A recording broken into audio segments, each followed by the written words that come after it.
Good afternoon friends, কেমন আছো? আশা করছি সবাই খুব ভালো আছো, সুস্থ আছো আর হাসি খুশি আছো। আমি খুব ভালো আছি। আর বিকালবেলা ঘুম থেকে উঠেই এই গরম যা পড়েছে, তার মধ্যে বেলের শরবত, কোনো কথাই হবে না, তাতে যদি দু টুকরো বরফ পড়ে যায়। আমার তো খুব ভালো লাগে। তোমাদের কেমন লাগে বেলের শরবত অবশ্যই কিন্তু কমেন্ট করে জানিও। আর বিকালবেলায় গেছিলাম গাছের গোড়ায়, আমাদের বেল গাছ রয়েছে তো, বেল পাড়ার জন্য। কিন্তু আমাদের বেলটা না খুব একটা ভালো না, আঠা টাইপের, সেই জন্য খুব একটা ভালো লাগে না বেলের শরবত খেতে।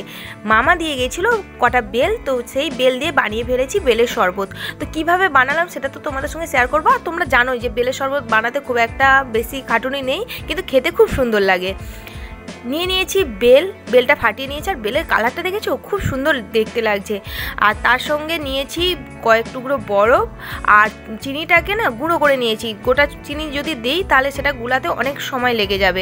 প্রথমে বেলটাকে ভালো করে ছাড়িয়ে নিয়েছি, আর একটু জল মিশাতে হবে, না হলে ওটাকে ভালো করে পেস্ট হবে না।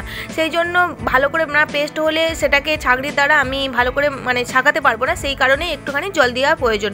আর পরে তো জল দিতেই হবে, না জল দিলে এই বেলের গাঢ় গাঢ়টা ভালো লাগবে না খেতে। তো সেই জন্য জল দিয়ে একটু ভালো করে মাখিয়ে নিচ্ছি।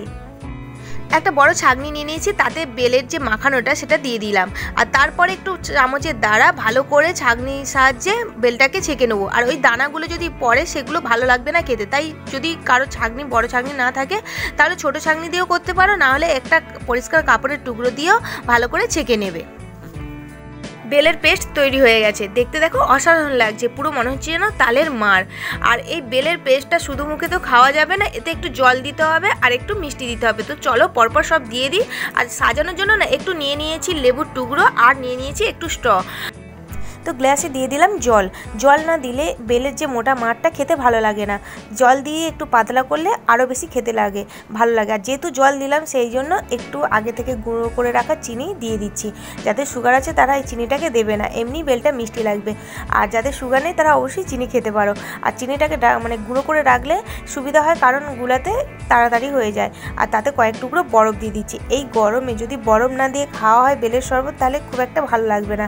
সেই জন্য দিয়ে দিলাম কয়েক টুকরো বরফ, আর ভালো করে সেটাকে আমি গুলিয়ে নিচ্ছি। আর দেখো আমার বেলের কালারটাও, শরবতের কালারটাও খুব সুন্দর চলে এসেছে। আর খেতে কেমন হবে এখনও জানি না। এটাকে ভালো করে গুলিয়ে নিয়েছি। আর এটা সাজানোর জন্য একটুখানি লেবু কেটে নিয়েছি, কারণ লেবু দিয়ে একটু সাজালে বেশি ভালো লাগে দেখতে। আর একটা স্ট্র নিয়ে নিয়েছি খাওয়ার জন্য। বেলের শরবত রেডি। তো চলো এখন খেয়ে দেখা যাক কেমন লাগে।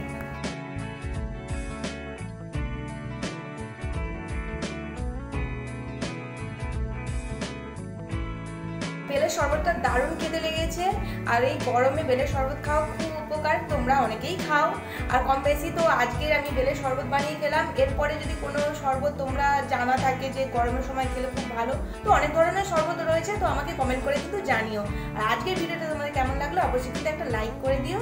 আর যারা নতুন বন্ধু আমার চ্যানেলটা দেখছে তারা অবশ্যই আমার চ্যানেলটাকে সাবস্ক্রাইব করে রেখো। আর আমাদের এখানটায় গ্রামীণ গাজন যে শুরু হয়ে গেছে, তো কালকের থেকে গাজনের ভিডিও তোমাদের সঙ্গে শেয়ার করবো। ভিডিওগুলো দেখতে থাকো আর আমার সাথে থাকো।